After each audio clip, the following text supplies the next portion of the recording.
नमस्कार, welcome back. आप सभी का एक बार फिर से स्वागत है अपनी इस ऑनलाइन क्लास में। कल तक हमने पढ़ा था फोटो इलेक्ट्रिक इफेक्ट के बारे में। लेसन नंबर 13 को हमने समझा था और आज अपने पास एक नया लेसन है, लेसन नंबर 14, जो कि परमाणुीय भौतिकी होगा। और ये जो लेसन है वो लेसन नंबर 15 के साथ मिलके कुल हमें 6 नंबर प्रदान करने वाला है। मतलब ये हो गया कि 14 और 15 लेसन मिलके एक यूनिट का निर्माण करेंगे, जो कि कंप्लीट यूनिट है वो 6 नंबर की होगी। तो इस लेसन में अपने बात करेंगे कि परमाणु क्या होता है, इसका कितना आकार होता है, इसके ऊपर कौन कौन से मॉडल प्रदान किए गए, क्या उसमें कमियां थी, क्या अच्छाइयां थी, और साथ ही इसमें जो भी इलेक्ट्रॉन होते हैं वो किस प्रकार से व्यवहार करते हैं। तो इन सभी के बारे में अपने आज अध्ययन करने वाले हैं। तो बात करते हैं परमाणु की। वैसे तो नॉर्मली सभी स्टूडेंट जानते हैं कि परमाणु क्या होता है। किसी भी पदार्थ का जो सूक्ष्मतम आकार होता है, सूक्ष्मतम इकाई होती है जिसको आप और अधिक विभाजित नहीं कर सकते, तो उस सूक्ष्मतम आकार या इकाई को ही परमाणु कहा जाता है। अपने पास नेक्स्ट टॉपिक होगा कि परमाणु के आधार पे जो मॉडल है थॉमसन मॉडल, उसकी अपने आज बात करने वाले हैं कि ये थॉमसन मॉडल क्या होता है। थॉमसन एक साइंटिस्ट का नाम है। तो थॉमसन ने परमाणु के बारे में क्या कहा था। वैसे तो परमाणु के ऊपर प्रत्येक साइंटिस्ट की अपनी अपनी अलग अलग राय थी, अलग अलग मॉडल थे। तो सबसे पहले अपने ये समझने वाले हैं कि थॉमसन की क्या राय थी, उसका स्टेटमेंट क्या था। तो थॉमसन के अनुसार जो भी परमाणु होता है वो एक उदासीन गोला होता है और उस गोले का जो आकार होता है वो 10⁻⁻10 मीटर का होता है। इस खोखले गोले के अंदर जो ऋणावेश विद्यमान होता है वो अव्यवस्थित रूप से विद्यमान रहता है, यानी कि बिखरा हुआ आवेश विद्यमान होता है। ठीक उसी प्रकार से जैसे तरबूज के अंदर बीज विद्यमान होते हैं, और इसमें जो ऋणावेश होगा उसका परिमाण यानी कि आवेश का जो मान होता है वो ठीक इसमें विद्यमान धनावेश के ही तुल्य होता है। मतलब कि इस 10⁻⁻10 मीटर त्रिज्या का जो खोखला गोला है उसमें ऋण आवेश और धनावेश परिमाण में समान होते हैं। अतः ये जो गोला होगा इसका जो परिणामी आवेश होता है वो शून्य होता है, अर्थात ये खोखला गोला उदासीन प्रकृति का होता है। तो इससे संबंधित थॉमसन मॉडल ने दो बातें बताई थी।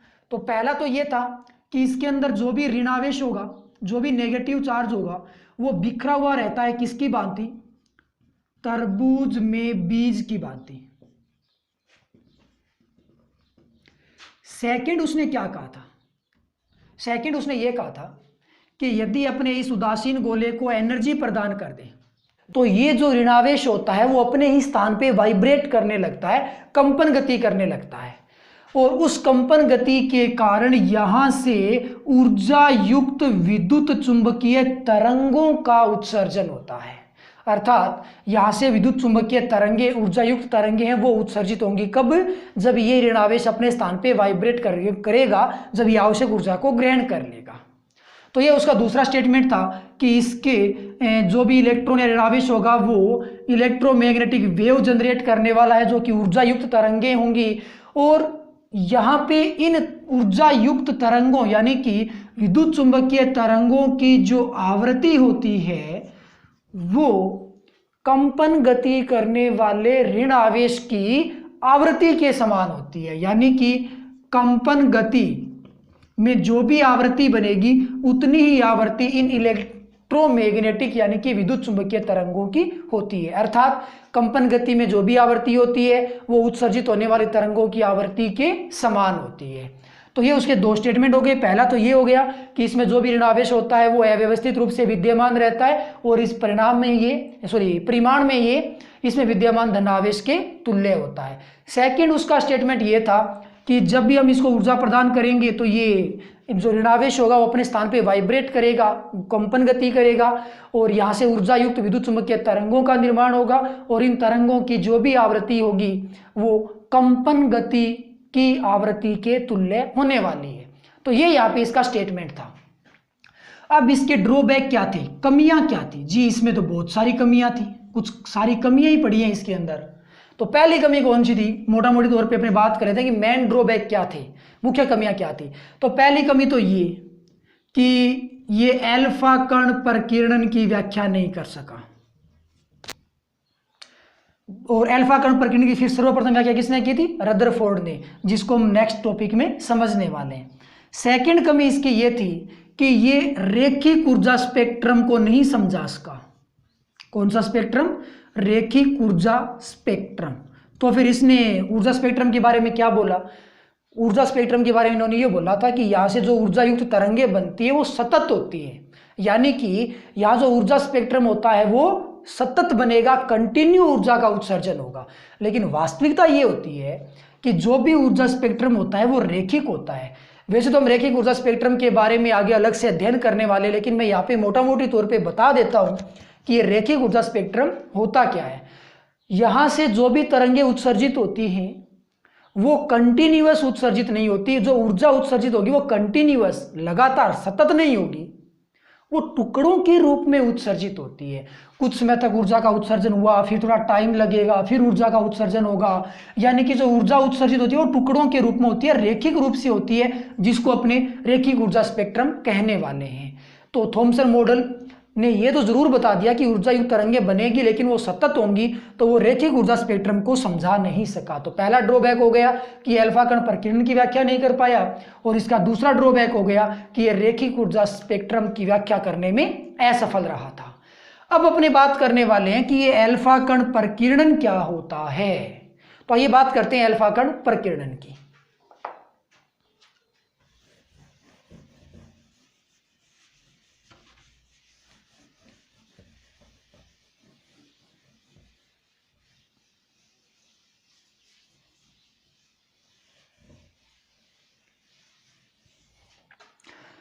तो नेक्स्ट अपने पास टॉपिक होगा अल्फा कण प्रकीर्णन।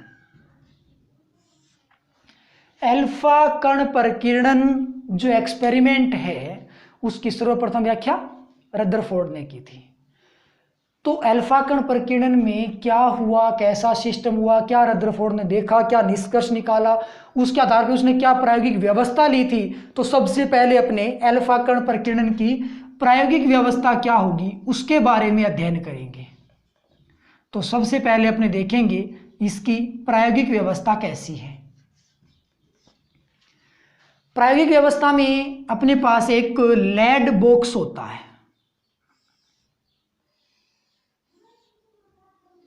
कुछ इस प्रकार से ये होगा अपने पास लेड बॉक्स। इस लेड बॉक्स के अंदर हम एक रेडियो एक्टिव पदार्थ को रखने वाले हैं।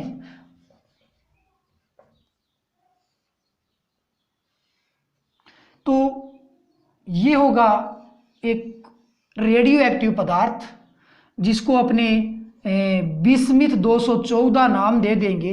83 बिस्मिथ 214 अपने पास एक रेडियो एक्टिव पदार्थ है। एक्चुअल में ये रेडियो एक्टिव पदार्थ क्या होता है? रेडियो एक्टिव पदार्थ वे पदार्थ होते हैं जिनको यदि आप खुले वायुमंडल में रख देते हो तो ये स्वतः ही नष्ट होने लगते हैं, विखंडित होने लगते हैं, अर्थात इनसे अल्फा या बीटा कणों का लगातार उत्सर्जन होता रहता है, स्वतः ही इनका विखंडन होता रहता है। तो हमने यहाँ पे एक रेडियो एक्टिव पदार्थ को रख दिया है। अब इसके आगे यहाँ पे लेड पट्टिकाएं होती हैं।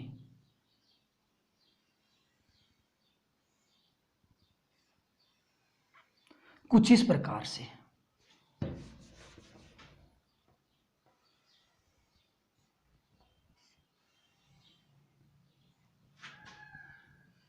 ये अपने पास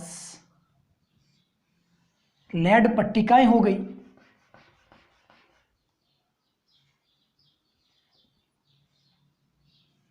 तो ये हैं लेड पट्टिकाएं।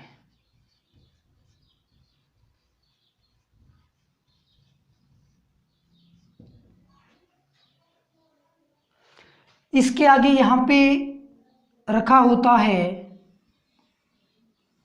स्वर्ण पन्नी को, यानी कि ये एक स्वर्ण पन्नी होगी, एक स्वर्ण पट्टिका होगी, और इसके ठीक पीछे एक पर्दा होता है और उस पर्दे पर जिंक सल्फाइड का लेप होता है, यानी कि ZnS जिंक सल्फाइड का एक लेप होता है।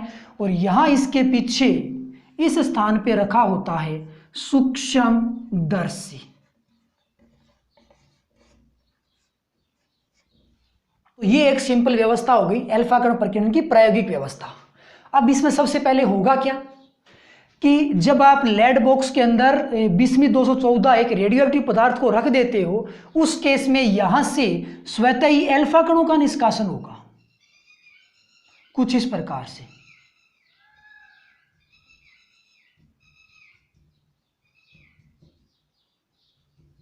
ये हो गए बहुत सारे अल्फा कण।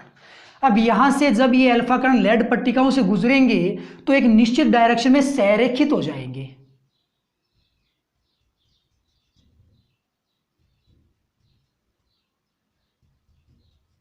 और एक किरण पुंज का निर्माण करेंगे। तो ये अपने पास क्या हो गया, ये अपने पास हो गया अल्फा कण पुंज बन चुका है अपने पास। ओके, जब ये अल्फा कण आते हैं स्वर्ण पन्नी पे आके टकराते हैं तो उस समय क्या परिघटना होती है, वो यहाँ पे एक इंपॉर्टेंट बात है।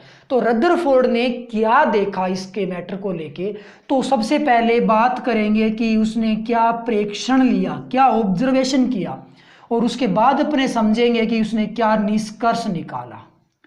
प्रेक्षण का मतलब ये होगा कि उन्होंने देखा क्या बिहेव होता है, क्या व्यवहार होता है अल्फा कणों का और स्वर्ण पन्नी का, तो वो तो होगा प्रेक्षण के बारे में। और प्रेक्षण सब कुछ देखने के पश्चात उसका दिमाग क्या कहता है, उसका माइंड क्या कहता है कि किस प्रकार से ये होगा, क्यों होगा, क्या प्रक्रियाएं होंगी, उसके आधार पर उसने अपना विचार व्यक्त किया होगा और उसको हमने क्या कहना है, निष्कर्ष कहना है। तो सबसे पहले अपने बात करेंगे कि उन्होंने देखा क्या उसके प्रेक्षण थे अल्फा कण प्रकीर्णन की। तो भाई रदरफोर्ड ने कुछ ऐसा देखा कि जब ये अल्फा कण पुंज स्वर्ण पन्नी पे आके टकराता है तो उनमें से अधिकांश अल्फा कण हैं वो बिल्कुल सीधे निकल जाते हैं कुछ इस प्रकार से। लगभग अल्फा कण जो होते हैं वो बिल्कुल सीधे निकल जाते हैं। कुछ अल्फा कण होते हैं वो एक निश्चित एंगल पे डाइवर्ट हो जाते हैं कुछ इस प्रकार से।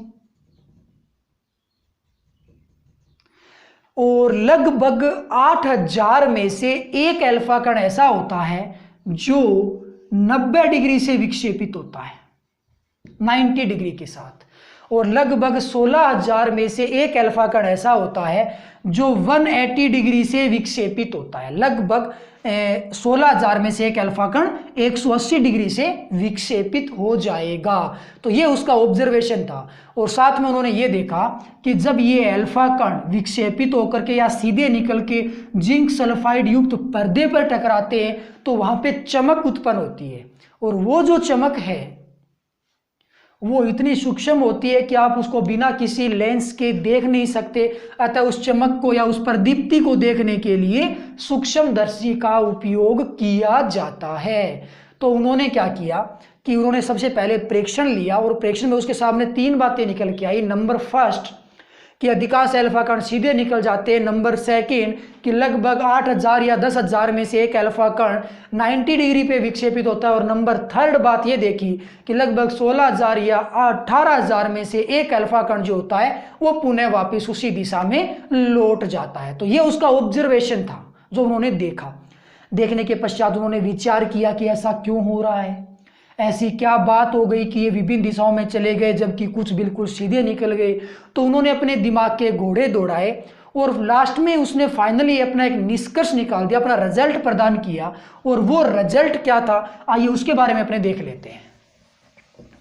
तो उन्होंने अपने निष्कर्ष में ये कहा, फर्स्ट पॉइंट उन्होंने ये कहा कि इस स्वर्ण पन्नी के अंदर जो भी परमाणु हैं उस परमाणु का जो अधिकांश भाग होता है वो खोखला होता है, जिसके कारण अल्फा कण जो भी परमाणु के ऊपर टकराएगा या परमाणु के अंदर से गुजरेगा वो लगभग अल्फा कण है वो बिना विक्षेपित हुए बिल्कुल सीधे निकल जाएंगे। अतः जो अधिकांश भाग है वो परमाणु का क्या हो चुका है, खोखला है। ओके, अब सेकंड स्टेटमेंट यानी कि निष्कर्ष में उसने ये बताया कि परमाणु जो भी होता है उसका अधिकांश भाग तो खोखला होता है, ठीक है, लेकिन इस परमाणु का जो धनावेश होता है वो उसके केंद्र में व्यवस्थित होता है।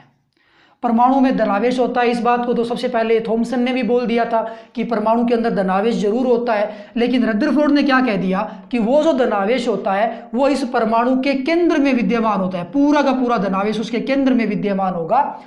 और उस केंद्र बिंदु को उसने पर्टिकुलर एक नाम दिया था और वो नाम क्या था? नाभिक।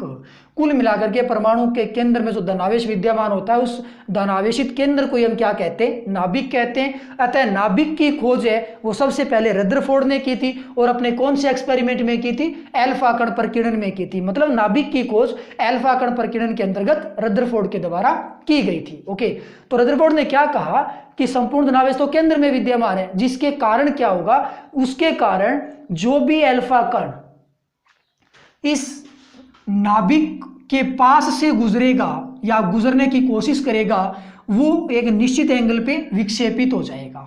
कुछ इस प्रकार से जो अल्फा कण और अधिक निकट से गुजरेगा वो और अधिक एंगल से विक्षेपित होगा, कुछ इस प्रकार से। और जो अल्फा कण उसके बिल्कुल निकट से जाने की कोशिश करता है वो कुछ अल्फा कण 90 डिग्री पे विक्षेपित हो जाते हैं, कुछ ऐसे।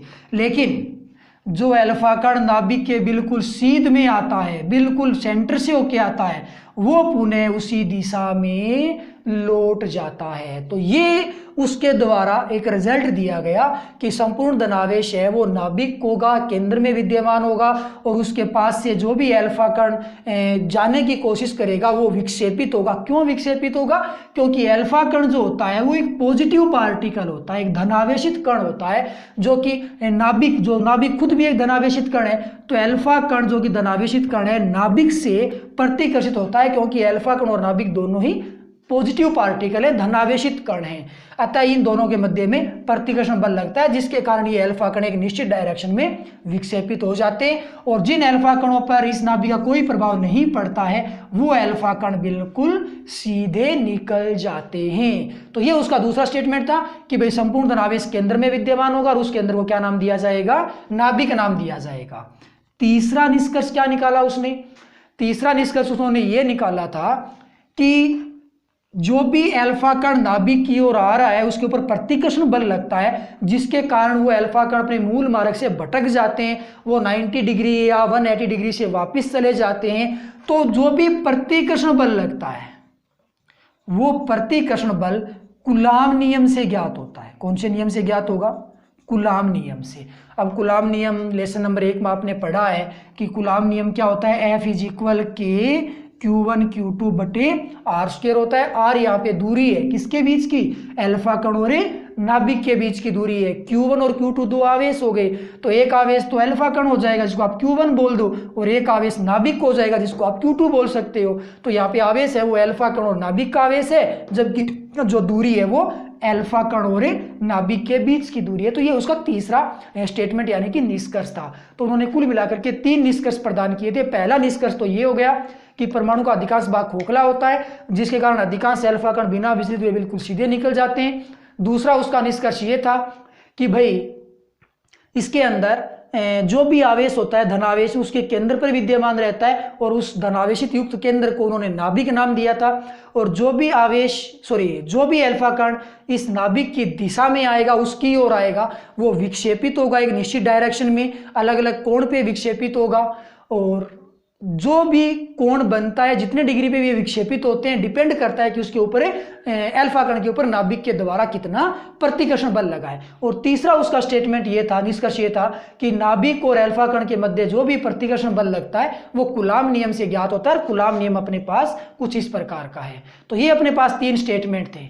और यहाँ जो अल्फा कण प्रकीर्णन में जो भी स्टेटमेंट दिया गया था रदरफोर्ड के द्वारा, उसी निष्कर्षों के आधार पर रदरफोर्ड ने अपना एक मॉडल प्रस्तुत किया था, जिसे हम रदरफोर्ड का परमाणु मॉडल के नाम से हम उसको जानते हैं। एक्चुअल में जो परमाणु मॉडल है रदरफोर्ड का वो और कुछ नहीं है, वो अल्फा कण प्रकीर्णन के निष्कर्ष ही हैं। उस निष्कर्ष को ही एक मॉडल बना दिया गया जो कि रदरफोर्ड का परमाणु मॉडल बन जाता, जो कि हम नेक्स्ट टॉपिक में आगे बात करने वाले हैं। तो ये था अपने पास अल्फा कण प्रकीर्णन।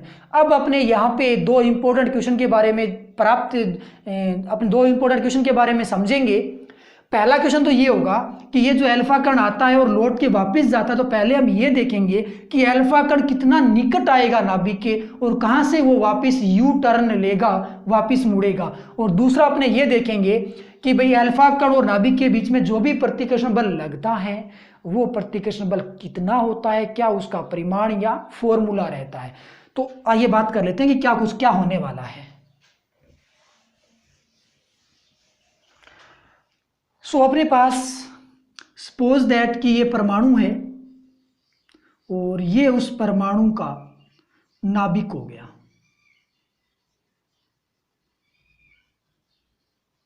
जिसके अंदर संपूर्ण धनावेश विद्यमान हो गया। ओके, जब भी कोई भी अल्फा कण इस नाभिक की ओर आएगा, सपोज दैट ये अल्फा कण आ रहा है, तो अल्फा कण जब नाभिक की ओर लौट के आता है तो नाभिक के द्वारा इस अल्फा कण पे प्रतिकर्षण बल लगेगा। तो ये अल्फा कण जब धीरे धीरे नाभिक की ओर बढ़ेगा तो उसका वेग कम होने लगेगा, और एक कंडीशन ऐसी आएगी कि अल्फा कण नाभिक के बिल्कुल निकट पहुंचेगा और वहां एक निश्चित स्थान से यू टर्न लेके और वापस उसी दिशा में लौट जाएगा। मतलब अल्फा कण जहां से वापस लौटेगा वहां पे ये आकर के एक बार रुकेगा जरूर, उसका वेग 0 जरूर होगा। तो उस कंडीशन में क्या होगा कि सपोज दैट यहां से प्रारंभिक अवस्था में इलेक्ट्रॉन अल्फा कण गति कर रहा था, अतः उसके पास गतिज ऊर्जा थी। लेकिन जब ये यहां आता है, नाभिक के पास आता है और आकर के रुक जाता है, उसका वेग 0 हो जाता है, तो वहां पे गतिज ऊर्जा का मान 0 होगा और केवल कौन सी ऊर्जा होगी, स्थितिज ऊर्जा होगी। मतलब इसके पास जो कुल गतिज ऊर्जा थी और यहां पे जब आके रुका तो ये कंप्लीट गतिज ऊर्जा किस में कन्वर्ट हो गई, स्थितिज ऊर्जा में कन्वर्ट हो चुकी है। तो यहाँ पे जब भी अल्फा कण यू टर्न लेता है तो उसके पीछे 2 घटनाएं उत्पन्न हो जाती हैं। पहली बात तो ये कि जैसे अपने पास ये हो गया नाभिक, और जो अल्फा कण यू टर्न लेगा वो इस नाभिक के बिल्कुल परिधि के ऊपर से यू टर्न लेता है। क्यों? नाभिक के अंदर तो प्रवेश कर नहीं सकता, नाभिक के अंदर यदि प्रवेश कर गया तो नाभिकीय बल प्रभावी हो जाएगा, फिर तो अल्फा कण वापस कभी जा ही नहीं पाएगा। तो ये नाभिक की परिधि से यू टर्न लेता। दूसरी बात, जब ये यहां से यू टर्न लेता है, यहां पे आके रुकता है, उस केस में कंप्लीट गतिज ऊर्जा है वो स्थितिज ऊर्जा में परिवर्तित हो जाती है। तो अल्फा कण की नाभिक के निकट पहुंच की दूरी की स्थिति में गतिज ऊर्जा का जो मान होता है वो हमेशा स्थितिज ऊर्जा के तुल्य रहता है। तो यहाँ पे ये जो बात है वो न्यूमेरिकल में ज्यादा काम आती है कि निकटतम पहुंच दूरी की गणना कीजिए, तो हम कह पाएंगे कि निकटतम पहुंच दूरी के लिए गतिज ऊर्जा कंप्लीटली कन्वर्ट हो जाएगी स्थितिज ऊर्जा में, अर्थात गतिज ऊर्जा का जो मान होगा वो स्थितिज ऊर्जा के तुल्य होगा। अब अपने दूसरे क्वेश्चन की बात करते हैं कि अल्फा कण पे जो भी प्रतिकर्षण बल लगेगा नाभिक के द्वारा वो कितना लगने वाला है। तो जी प्रतिकर्षण बल ज्ञात किससे होता है, कूलाम नियम से। कूलाम नियम अपने पास ये रहा जो लेसन नंबर 1 में हम पढ़ के आए हैं। यहाँ पे आर क्या होगा, आर जब ये अल्फा कण निकटतम पहुंचता है उस केस में अल्फा कण और नाभिक के बीच की दूरी है वो आर है। ओके, तो ये निकटतम पहुंच दूरी की कंडीशन में आर हो गया अल्फा कण और नाभिक के बीच की दूरी। साथ में आवेश Q1 और Q2, तो यहाँ पे 2 आवेश है। 2 आवेश कौन कौन से हैं, एक तो अल्फा कण हो गया, इसके आवेश को Q1 मान लो, और एक नाभिक हो गया, इसके आवेश को Q2 मान लो।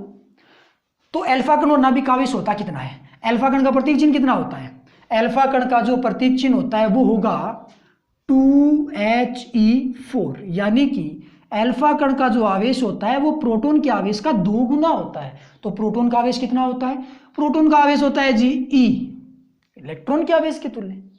तो इसका 2 गुना कर दो तो ये बन जाएगा अल्फा कण का आवेश, यानी कि Q1 का मान कितना हो गया, 2E हो गया। बात कर लेते हैं नाभिक का आवेश कितना होगा। तो ये भी एक प्रकार से नाभिक ही है, 2He4 हीलियम नाभिक है, और हीलियम नाभिक का कितना आवेश आया, यहाँ पे जितने भी प्रोटॉन है उसका E गुना, यानी कि 2E आया। इसी प्रकार से यदि अपने पास सोडियम 22 है तो इस नाभिक का कितना आवेश होगा, 11 प्रोटॉन के आवेश के तुल्य, तो इसको आप क्या कह पाओगे, 11E कह पाओगे। इसी प्रकार से अपने पास यूँ मान लो कैल्शियम है, 20 नंबर परमाणु क्रमांक होता है, 20 प्रोटॉन होते हैं, तो फिर उसका चार्ज आवेश कितना हो जाता है, 20E बन जाता है। हाइड्रोजन का कितना हो गया, 1E हो गया। इसी प्रकार लिथियम का कितना हो गया, 3E हो गया, क्योंकि लिथियम में प्रोटॉन 3 होते हैं, 3 परमाणु क्रमांक होता है। ऑक्सीजन की बात करें तो उसमें परमाणु क्रमांक 8 होता है ऑक्सीजन, अतः उसका आवेश 8E बन जाता है। तो कहने का मतलब कि यदि अपने पास कोई भी नाभिक है, यूं मानो ZXA है, तो इस नाभिक का आवेश बता सकते हो कितना बन गया? इस नाभिक का आवेश बन जाएगा Ze, जहां Z क्या होगा? प्रोटॉन संख्या या फिर परमाणु संख्या हो जाएगा, या परमाणु क्रमांक कह सकते हो। परमाणु क्रमांक यहाँ पे Z है या प्रोटॉन संख्या है वो Z है। तो कुल मिलाकर के किसी भी नाभिक का जो आवेश होता है वो हमेशा Ze होता है, और Z यहाँ पे वो संख्या होगी जितना उसका परमाणु क्रमांक होगा। तो Q2 का जो यहाँ से मान आएगा वो कितना बन जाएगा? Ze होगा। तो ये Q1 Q2 की वैल्यू पुट कर दो तो K हो गया। Q1 का मान कितना है? 2E है। Q2 का मान कितना है? Ze है, बटे में दूरी R मान रखी है, तो ये बन जाएगा 2kZe² बटा R²। ये अपने पास अल्फा कणों नाभिक के बीच लगने वाला विद्युत बल का मान निकल के आ चुका है। इसको आप थोड़ा और सोल्व कर सकते हो। K की वैल्यू पुट कर दो तो K की वैल्यू कितनी होती है? K की वैल्यू होती है जी 1/4 पाई एप्सिलॉन नोट, जिसके कारण 2 और 4 आपस में कैंसिल हो जाते हैं, तो ये मान बच जाता है Ze² बटा 2 पाई एप्सिलॉन नोट R², जो कि फाइनल आंसर अपने पास निकल के आ जाता है। तो अल्फा कण और नाभिक के मध्य कितना मान प्राप्त हुआ ये इंपॉर्टेंट बात नहीं है, इंपॉर्टेंट बात ये है कि इनके मध्य लगने वाला प्रतिकर्षण बल निकलता कैसे है, तो वो निकलेगा जी कूलाम नियम से। तो ये था अपने पास अल्फा कण प्रकीर्णन। कल अपने बात करेंगे रदरफोर्ड मॉडल के बारे में। तो आज के लिए बस इतना ही। Okay, bye.